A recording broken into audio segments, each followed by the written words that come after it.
Chapter 1 Chart Window Basics.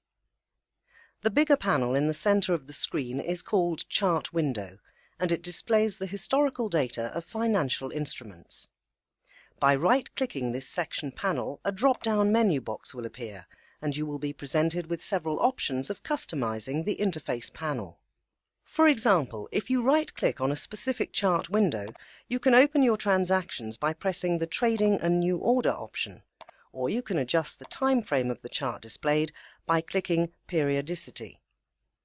To change the perspective, you can zoom in or zoom out from the drop-down menu. By selecting Properties, you can customize the colors and other common features of a specific chart. By accessing the Window tab, you can organize the display of multiple charts in a horizontal, vertical, or cascade version. In our next tutorial, you will learn more details about chart panels. Thank you for watching.